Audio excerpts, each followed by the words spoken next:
पहला टॉपिक है conquers everything. The hidden factor को जीतने का प्रयास करने वाले सब कुछ जीत जाते हैं और जो औरों को जीतने का प्रयास करते हैं वो जीत के भी हार जाते हैं। जैसे अरिहंत भगवान जिन्होंने अपने आंतरिक शत्रुओं पर विजय पाकर केवल ज्ञान पाया, जिन्हें यह रहस्य बताया कि वर्ग के अपनी पूरी जिंदगी बनकर कीमती मानव व्यर्थ ही गवा देते। हे मानव तू स्वर में नहीं स्व में वास कर। मेरा सेकंड टॉपिक है को भूलना ही पड़ेगा। प्रभु महावीर के 18 में जब राजा बने तब अपने राजमहल में मधुर संगीत सुनते और उन्हें नींद आ गई और उनके मंत्री ने संगीत बंद नहीं किया और जब राजा की आँख खुली तो उन्हें बहुत गुस्सा आया कि संगीत अभी तक चल रहा है। तो उन्होंने अपने सैनिक को आदेश दिया मंत्री के कानों में गरम गरम शीशा डाल दो। इस कारण मंत्री को बहुत वेदना हुई। इस बात के कारण महावीर के उदय में आया कि वही ग्वाला मंत्री ग्वाला बना और भगवान महावीर के कानों में कीड़े डाले। समझ गए होंगे कि अवेल हमारे पास एक शेर की कहानी है और इसका टॉपिक का नाम है डिस्कवरिंग ट्रूथ थ्रू एक्सपीरियंस। इसलिए हम लोगों को ये बताया कि अपने पास संसार में इतनी लिमिट होती है जिससे अपन धर्म की राह भटक जाते हैं और अपने जो संसार की मेन जो धर्म होता है जिससे अपन कर्म बनने में जाते हैं उसको भटक जाते हैं हम। तो इसमें हम लोग का एग्जाम्पल दिया है शेर जैसे अपन शेर के बच्चे होते हैं। शेर का एक बच्चा एक बकरी के झुंड में पला बड़ा होता है और ऑब्वियसली उसको रहने की वजह से उनका जो खान पीन वगैरह होता है वो शेर का बकरी के जैसे हो जाता है। और जब वो शेर अपनी माँ से मिलता है वो उसकी माँ उसे रियलाइज करवाती है कि वो एक बकरी नहीं एक शेर है करके और फिर सब सिखाती है शेर कैसे रहता है कैसे रहता है कैसे डांटता है कैसे खाना पीना का रहता है उसका। तो इसमें अपने को मॉरल यह मिलता है कि अपने लाइफ में जो लोग चूज करते हैं वो अपने धर्म के लिए धर्म की राह पे चलने के लिए अपने को हेल्प करते हैं, ना कि आउटिंग करने के लिए। हमें आउटिंग करते हैं हम भी करते हैं पर अपने को अवॉइड करना चाहिए। और जो फ्रेंड्स अपने को बाहर लेके जाते हैं उनके साथ ना जाकर अपने को हमें उनको खींच के धर्म की राह पे लेके चलना है। ऑब्वियसली हम पूरा नहीं कर सकते, मना नहीं कर सकते हैं, पर ठीक है अपन अवॉइड कर सकते हैं। हमारा नेक्स्ट टॉपिक है जिसे अभिमान का ज्ञान है वो ज्ञान का अभिमान नहीं करता। इसमें हम लोगों ने एक बाहुबली जी की कहानी बताई है। जैसे कि आपको पता है अपने आदिनाथ भगवान के 100 पुत्र होते हैं और उनमें से एक बाहुबली जी होते हैं। जो बाहुबली जी होते हैं ना उनको बहुत अभिमान होता है और दीक्षा के बाद वो ध्यान में खड़े हुए रहते हैं और उनको केवल ज्ञान की प्राप्ति चाहिए होती है और बहुत साधना करते हैं, बहुत मन से शुद्धि से करते थे। पर जब उनके केवल ज्ञान की प्राप्ति क्यों नहीं होती थी? क्योंकि उनके अभिमान के कारण। उनके अभिमान में क्या होता था, उनके जो छोटे भाई थे वो उनको वंदन नहीं करते थे और उनका अभिमान का लेवल इतना हाई होता था कि वो अपने पुत्र अपने पिता जो कि अपने फर्स्ट पति शंकर श्री आदिनाथ भगवान उनको भी वंदन नहीं करते थे जस्ट बिकॉज उनका ईगो इतना था। जो पर वो आदिनाथ भगवान ने यह उनको मतलब समझाने के लिए कि ईगो गलत है, उन्होंने अपनी दोनों पुत्रियों को भेजा जो कि ब्राह्मी जी और सुंदरी जी। वो दोनों ने आगे से उनसे एक लाइन कही थी, वीरों मारे गज तक ही नीचे उतरो। यहाँ पे गज में 24 में हाथी है और हाथी को यहाँ पे हमने अभिमान से कंपेयर किया है। तो उन्होंने यह लाइन सुनते उनको समझ में आ गया था, उनको रियलाइज हो गया था जो ईगो होता है वो केवल की प्राप्ति से रोक रहा है। और उसी समय उन्होंने सोच लिया था कि हाँ अब मैं अपने भाइयों को वंदन करूंगा और जैसे उन्होंने अपना पैर उठाया वंदन करने के लिए उसी समय उन्हें केवल की प्राप्ति मिल गई थी। मतलब जो ईगो होता है वो उन्हें केवल की प्राप्ति से रोक रखा था और जैसे उन्होंने वो ईगो खत्म कर दिया और केवल की प्राप्ति मिल गई। आपको 18 पाकिस्तान के बारे में किसने बताया है? मैं कहती हूँ कि गुरु ने हमें 18 पाकिस्तानों के बारे में बताया है। अगर गुरु भगवान नहीं होते तो हमें 18 पाकिस्तान के बारे में कोई नहीं बता सकता है। इसलिए अपन को गुरु से बॉन्डिंग ज़्यादा रखना चाहिए, फ्रेंड से बॉन्डिंग नहीं रखना चाहिए। फ्रेंड से कम बॉन्डिंग रखना चाहिए ताकि आपको अपनी लाइफ में कुछ आगे जाके आपको कुछ सीखने को मिले गुरु भगवान से। भगवान और गुरु साथ में खड़े हो तो आप वंदन किसको करोगे? सबसे पहले मैं कहती हूँ गुरु को करेंगे क्योंकि माना भगवान बड़े हैं पर गुरु ने हमें भगवान के बारे में बताया है। भगवान एग्जिस्ट करते ही हमें गुरु ने बताया है। सब जगह मंदिर बने हुए हैं, सब गुरु ने बताया है, इसलिए सब कुछ है यहाँ पे। तो गुरु से बॉन्डिंग ज़्यादा रखना चाहिए ताकि अपना लाइफ अच्छा हो। इसलिए गुरु से बॉन्डिंग ज़्यादा रखना चाहिए और गुरु को अपने अप्स एंड डाउन सब बताने चाहिए। सेकेंड मेरा टॉपिक है टाइम मैनेजमेंट। टाइम मैनेजमेंट दिन में कोई भी सब मोबाइल यूज़ करते हैं, सब कुछ करते हैं पर दिन में एक सामान कोई नहीं करता है। अपने आत्मा के लिए अपन कुछ नहीं करते हैं पर मोबाइल सब कुछ सब लोग यूज़ करते हैं। अगर कुछ अपने सामाजिक का धर्म का कुछ हो तो अपन टाल देते कि कल करेंगे और वो कल कभी आता ही नहीं है। कल करेंगे परसों करेंगे वो कल कभी नहीं आता है अपना। तो अपन को टाइम निकालना चाहिए अपनी आत्मा के लिए, अपनी आत्मा का कल्याण है। इसलिए हमें एटलीस्ट 1 घंटा सामान्य करने के लिए ऐसा कुछ करना चाहिए धर्म के प्रति जो अपनी आत्मा या अपना कर्म को नष्ट कर सके। मैं आपको बता रही हूँ खाने पीने के बारे में। अपने को खाने पीने की हर चीज़ की मात्रा का बनाना चाहिए कि जैसे अपना खाना है रोटी सब्जी दाल चावल फ्रूट्स ये सब अपन को खाना चाहिए। जो पक्ष है वो खाना अपक्ष को अपना का क्या करना चाहिए। जैसे अपक्ष में ब्रेड पिज़्ज़ा बर्गर, हमने पिज़्ज़ा बनाया है कि बच्चों को बहुत पसंद होता है कि मम्मियों को भी कैसे जैसे कुछ बोलेंगे कि मम्मी हमको ये नहीं खाना पिज़्ज़ा मंगा दे, तो मम्मी भी पिज़्ज़ा ऑर्डर कर देती है, लेकिन ये अपक्ष होता है, इसी को नहीं खाना है। अपने को अपना जो खाना है उसकी क्या खाने की मात्रा को बढ़ाना है, सही कि नहीं?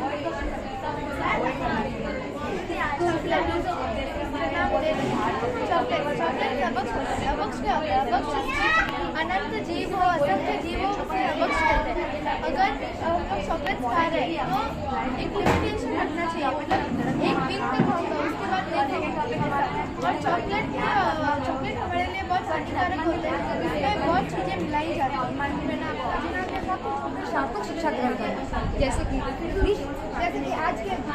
आज के इस जनरेशन में हम बच्चों को सीए बना रहे, डॉक्टर बना रहे, सारी स्टडियाँ करवा रहे हैं और जो जरूरत की है स्टडीज़ वो हम करवा ही नहीं रहे। ना साहिब जी के पास भेज रहे हैं, ना पाठशाला भेज रहे हैं, ना गुरुकुल भेज रहे हैं। ये बच्चों ने सीए बन गए, बच्चे डॉक्टर बन गए, इंजीनियर बन गए, पर क्या उनकी पढ़ाई उनके काम आएगी? जैसे कि एक डॉक्टर बीमार है, क्या खुद का इलाज वो खुद कर पाएगा? खुद का इलाज नहीं, खुद नहीं कर पाएगा, जबकि और वो चिंता में रह जाएगा क्या मुझे क्या करना, मुझे हॉस्पिटल जाना, मुझे मेरे क्लिनिक जाना है, और टेंशन में चिंता के चक्कर में वो मतलब हार्ट अटैक आके वो मर जाएगा। जबकि हमारे इस शिक्षा में शिक्षा ग्रहण करने के बाद मन को कैसे शांत करना हम वो जानेंगे। उससे कि पास वाले में कोई बीमार है उससे क्या करना, उससे जाप करवाना, उससे नमस्कार से हम करेंगे, इससे हम उसका सोल्यूशन कर पाएंगे उसमें। इसीलिए जो हो सके तो जैन शिक्षा ग्रहण कीजिए। अपने बच्चों को फेसबुक, इंस्टाग्राम, यूट्यूब, फेसबुक इन सबसे इतने ट्विटर से इतने जुड़े हुए हैं कि इनको आगे क्या हो रहा है इनसे बाहर ही नहीं आ पा रहे बच्चे। मतलब एक व्हाट्सएप में एक नॉर्मल मैसेज आता है, वो बच्चा या वो पेरेंट्स को नॉर्मल मैसेज उनको नहीं कर पाते, फेसबुक इंस्टाग्राम कहीं के कहीं पहुँच जाते हैं, और जो काम की चीज़ वो उनके वहीं रह जाते हैं, वो वहीं रह जाते, वो ध्यान ही नहीं दे पाते क्या करना, जबकि वो उनके यूज़ में ही नहीं है। जैसे कि जो यूज़ की चीज़ है वो कर ही नहीं पा रहे हैं। जैसे इनके फेसबुक पे बहुत सारे कागज बना लिए, ट्विटर पे बहुत सारे फॉलोअर्स बन लिए, पर क्या जब उनका बीमार हो या कुछ भी हो गया वो उनके आएंगे काम? नहीं आएंगे। काम आएंगे तो सिर्फ अपने उस वजन। इसलिए एक रूल्स बना लीजिए कि सुबह उठने के पहले, सुबह उठने से लेकर 1 घंटे तक फोन यूज़ नहीं करना, और शाम को सोने से आधे घंटे तक फोन यूज़ नहीं करना। स्पेशली बच्चों को नहीं देना, सोने के आधे घंटे के पहले तक, कि सोने के टाइम जब फोन देख के जो सोते हैं वो बच्चे, तो उनके दिमाग में लास्ट आधे घंटे तक उन्होंने क्या दिया देखा है वही उनके दिमाग में वही स्वप्न में भी आता है, और वो भी आगे क्या करना चाहता है उसके माध्यम से वो डिसाइड कर लेता है। इसलिए हो सके तो अपने बच्चों को फोन ना देके सोने के टाइम अच्छी कहानियाँ सुनाएं, अपने बड़ों के पास प्रणाम। क्रोध को शांति से शांत करो। चंडक कौशल। अगर किसी जगह पर आग लग जाए तो हम केरोसिन नहीं डालते हैं और पानी डालते हैं, क्योंकि केरोसिन का काम है जलाना और पानी से आग बुझ जाती है। उसी प्रकार क्रोध को शांति से भी शांत कर सकते हैं। जिस प्रकार अपने चंडक कौशल की कहानी का सुनिए। चंडक कौशल इतना क्रोधी सांप था कि उसके पास कोई भी जाना पसंद नहीं करता था। भगवान महावीर स्वामी उसके पास गए और उससे कहा, मुझ चंडक कौशल। इतना कहते कि वो शांत हो गया और उसने जाके स्मरण ज्ञान से उसने अपने पूर्ण में देखा कि वो कितना क्रोध करता था, जिसके कारण वो उस लोग में भी इतना क्रोधी सांप बना कि उसके पास कोई जाना पसंद नहीं करता था। हमें भी क्रोध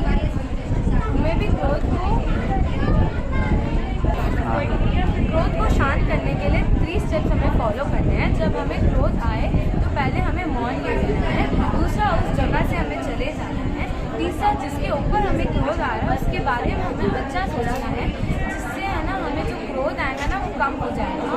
हम उस फाइट को पॉजिटिवली भी ले सकते हैं, जिससे आपने बहुत तपस्या की होगी, किसी ने छोटी तपस्या तो किसी ने बड़ी तपस्या, और इस बार हमारे चेन्नई में बहुत सी भी तप हुए और उसके निमित्त जीवन भी बहुत हुए रहे।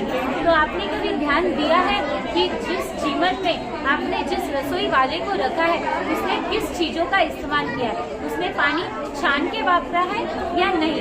उन्होंने पनीर जो खुद बना के इस्तेमाल किया है या बाहर का लिया है? या फिर उन्होंने 4 महाविगाई में से बटर जो से महाविगाई का इस्तेमाल तो नहीं किया, क्योंकि हम जब एक सीढ़ी तक करते हैं उसमें आते हैं 36 उपवास, और 36 उपवास में अगर 3000 जीवों को एक टाइम की मील का अभयदान दिया है, टोटल मिला के 1,08,000 जीवों को हम अभयदान देते हैं, और एक जीवन रखवा के 1,08,000 जीवों की हिंसा करें। तपस्या के निमित्त जीवों को अभयदान तो दिया और पुण्य भी मिला, लेकिन एक जीवन करवा के अभक्ष रख के पाप को ज्यादा करके पुण्य कम कर, तो इसके निमित्त हम एक चेकलिस्ट बना सकते हैं। हम आपको जीवन करने से नहीं रोकेंगे, पर एक ही विनंती करना चाहिए, आप 4 पॉइंट हमेशा ध्यान में रखें कि पानी छान के वापरा है या नहीं। इसके लिए एक एग्जाम्पल दूंगी। बैंगलोर के शिवजी भाई थे जिनका गृह मंदिर है, उनके बेटे की रिंग सेरेमनी के टाइम पे उन्होंने बिस्लरी का पानी खुद खड़े रह के पूरा चढ़ा के इस्तेमाल करवाया था। दूसरा ये है कि पनीर खुद बनवा के फिर इस्तेमाल करवाना। उसमें वर्धमान नगर जैन संघ मुंबई में आईसाइड ने जब देखा कि पनीर की सब्जी बनी है, और स्पेशली वो पनीर जो बाहर का है, और तभी मायासाइड ने जब कहा कि उसमें बेंगल जीवों की उत्पत्ति हुई, तब के तब संघ वालों ने पूरा पनीर निकलवा के सब्जी को निकाल दिया, साइड में रखवा दिया। तो अपन ये 2 चीजों का खासकर ध्यान रख सकते हैं।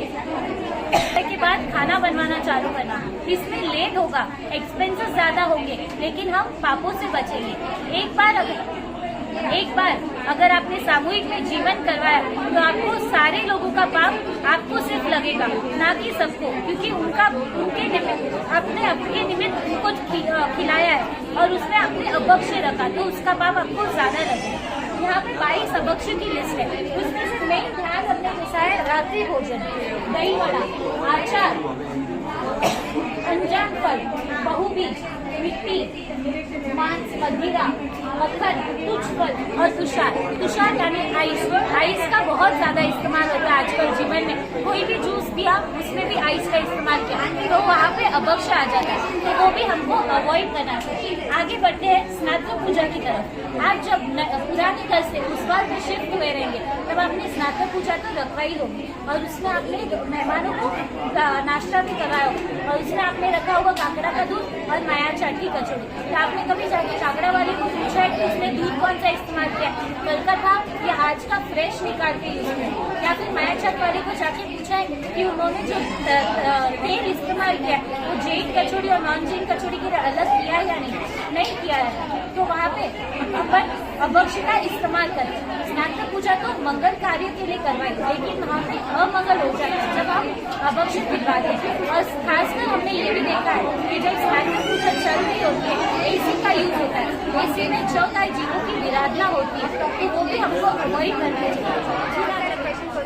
अभी का क्या कॉन्ट्रीब्यूशन है इस सेंसेशन में, बट मैं आपको बहुत सारे एग्जांपल दिखाती हूँ, बिकॉज हम लोग ही बोलते हैं कि साथ साथ से हमें मैनिपुलेट करते हैं, वो लोग हमें अच्छी शिक्षा नहीं देते। बहुत सारे पेरेंट्स हैं जो नहीं भेजते, ऐसे कोई भी वो हमें मैनिपुलेट करते हैं। लेकिन मैं आप लोगों को बहुत सारे कॉन्ट्रीब्यूशन दिखा दूँ साथ साथ के लिए, जो बहुत ज़्यादा जरूरी है सेंसेशन को बढ़ाने के लिए। आनिया खाना खा लो, मैंने बोला ना मुझे नहीं खाना, थोड़ा सा तो खा ले।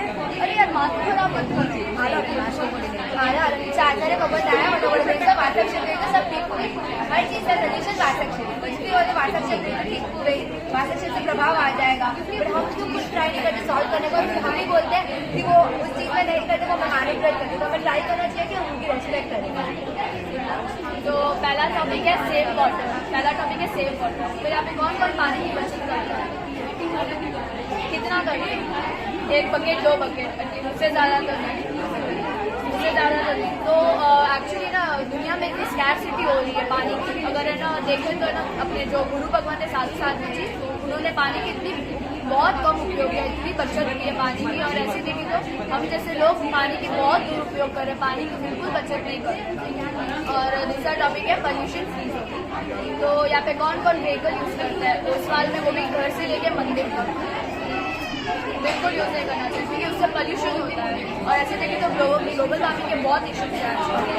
जैसे अभी है ना एसी ऑन है, हमारे घर पे फुल डे एसी ऑन ही रहता है। और ऐसे देखें तो साल मुझे एसी जीवन में एसी फैन लाइट कुछ भी नहीं है, इलेक्ट्रिसिटी का बहुत कम यही उपयोग किया जाता है, तो वो लोग कितना बचत करते हैं। और ऐसे देखो तो वो लोग अभी ना बिहार करके चलते हैं और अब 1 किलोमीटर भी चल नहीं पाते, उसमें भी व्हीकल यूज करते हैं, तो ये सब हमें अवॉइड करना चाहिए। थर्ड टॉपिक है फूड, खाना। यहाँ पे कौन कौन खाना छूटा छोड़ता है? तुम सब छोड़ दो, सब खाना छूटा छोड़ते हैं, तो खाना छूटा नहीं छोड़ना चाहिए। जैसे आमदिन खाता में भी है पोस्टर लगा है कि खाना छूटा नहीं छोड़ना चाहिए, तो तुम लोग भी खाना छूटा करके छोड़ दो, क्योंकि तुम्हारी कैपेसिटी है लेने की, खाना उतना ही लेना। और है ना कि तुम लोग शादी में जाओ, फंक्शन में जाओ, और है ना तुम लोग ज़्यादा खाना मतलब बचा होता है खाना और तुम लोग डस्टबिन में डालेंगे, और डस्टबिन में नहीं डालना चाहिए। तुम लोग या ऑर्फनेज करो या फिर ना गरीबों को डाल दो। और ऐसे ना साइड जी साधु जी ना पात्रा यूज करते खाना खाने के लिए, एक अंगुली दाना नीचे नहीं गिराते और हम पूरा खाना उस प्लेट में लेंगे, उस प्लेट में लेंगे, उसमें बहुत वेस्ट हुए। हमारी नेक्स्ट टॉपिक है एनिमल के लिए। जब परम पूज्य जो प्रधान चंद्रशेखर महाराज को पता चला कि 56,000 नए कतलखाने बनवाए जा रहे हैं, उन्होंने तब का तब वो प्रोजेक्ट रिजेक्ट करवा दिया था। उन्होंने एक भी कतलखाना बनने नहीं दिया था, वो गवर्नमेंट से भी लड़े थे ताकि वो कतलखाने ना बने। एजुकेशन, जब इतने सुंदर सुरेश्वर जी महाराज को पता चला कि 7th स्टैंडर्ड के बच्चे, कॉलेज स्टूडेंट्स नहीं, 7th स्टैंडर्ड के बच्चों के लिए अडल्ट एजुकेशन का सेशन ऐड होने जा रहा है, उन्होंने वो प्रोजेक्ट भी रिजेक्ट करवा दिया, उन्हें वो सेशन भी होने नहीं दिया। कैरेक्टर इम्प्रूवमेंट, जब जब हर साल चातुर्मास होता है, 4 महीने का चातुर्मास होता है, विज्ञान प्रवचन सब होते हैं, क्यों होते हैं? ताकि हम जो संसार में है वो थोड़ा सा उनके अपने कैरेक्टर में इम्प्रूवमेंट है, थोड़ा कहीं ना कहीं हम भी हमने जैन धर्म के बारे में समझे, अपने जैन धर्म को बढ़ाए, हमारे अंदर अपने यूथ सेशन। जब उदय वल्लभ महाराज इतने सारे यूथ सेशन अभी नए इस चातुर्मास में हर टाइम संडे को 2-2 घंटे का शिविर होता था, सब हम बच्चों के लिए होता था, ताकि हम अपने अंदर थोड़ा जैन धर्म डालें, थोड़ा अपना जो इम्प्रूवमेंट है कैरेक्टर के लिए अपना इम्प्रूवमेंट लाए, हम चीज़ों को अपनाएं, अपने जैन धर्म को अच्छे से समझें। ये सब हमारे लिए होता है, ताकि अभी हमारे साथ आते हैं 4 महीने के लिए हमारे साथ आते हैं, पूरे 4 महीने के मंदिर करने जाते हो, हार्डली 1 मंथ जाते हो, कितना मिनट 5 मिनट लगे जाते हैं वंदन करने के लिए। उनकी भी रेस्पेक्ट बाहर साहब की बोलते देखा 5 मिनट में गुरु वंदन करने के जाते हैं। आज हम फॉरेन में रहते हैं तो हम फॉरेन में कंसल्टेंसी सर्विसेज के लिए हम उन्हें पे करते हैं कि हम अगर पैसे देंगे तो हमारी कंसल्टेंसी सर्विसेज प्रॉब्लम सॉल्व कर देंगे। बट आज जब हमें गुरु भगवंत है तो भी हम उनके पास जाके भी हमारी सिचुएशन का सोल्यूशन नहीं आता, तब क्या हम उन्हें पैसे देते ही नहीं है। हम फ्री ऑफ कॉस्ट वो हमारे लिए सर्विसेज प्रोवाइड करते हैं, समाज में वो इतनी सर्विसेज प्रोवाइड करते हैं, बट हम उनका तिरस्कार कर देते हैं और हम उनको एलिगेशन लगाते हैं, उनको मैनिपुलेट करते हैं या कुछ भी अदर। इस करंट यूथ के लिए तो आज हमारे माता पिता हमारे गुरु भगवंत हैं। हम अपने छोटा सा शॉर्ट वीडियो दिखा रहे हैं इस चीज़ के लिए।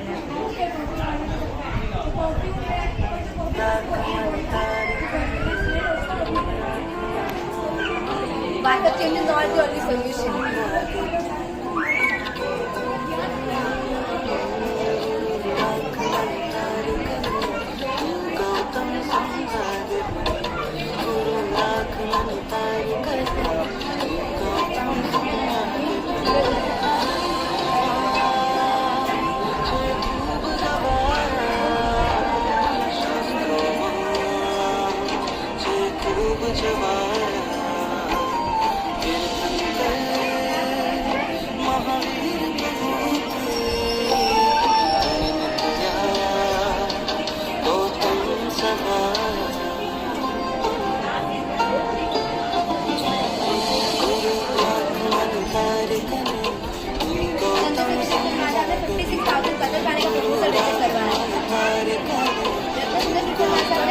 एजुकेशन का प्रपोजल कैंसिल करना है।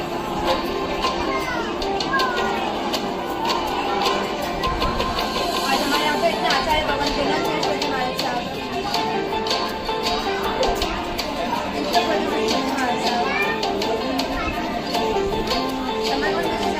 साथ हमारे उदय वल्लभ जी हमारे सामने फर्स्ट डिवाइस चालू किया।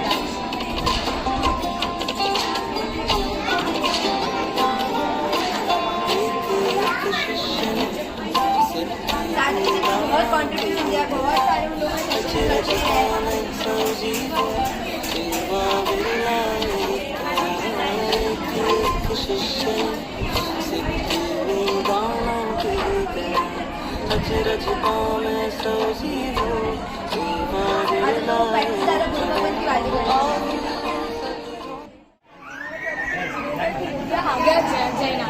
हमारा सबसे पहला टॉपिक है पृथ्वी का।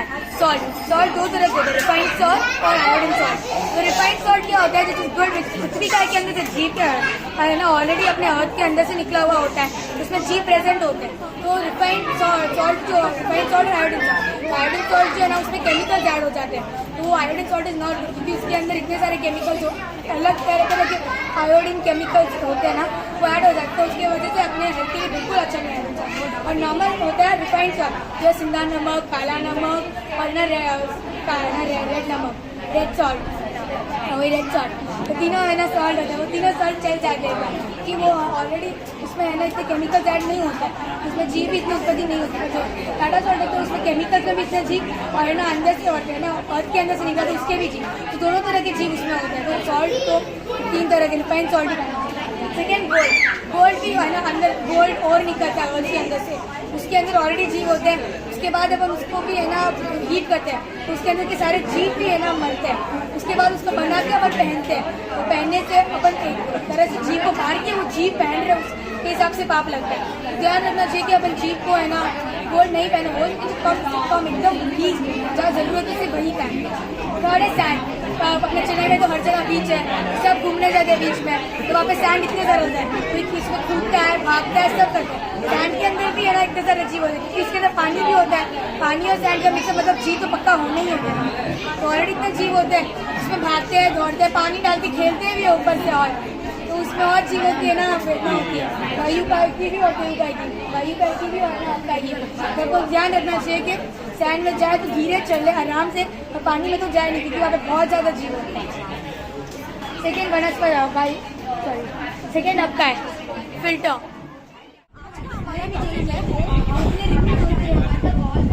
जय जिनेंद्र। तो आज का हमारा टॉपिक है तो होटल और होटल से जैसे घर का खाना सेहत के लिए अच्छा होता है, पर बाहर का खाना सेहत के लिए अच्छा नहीं होता है।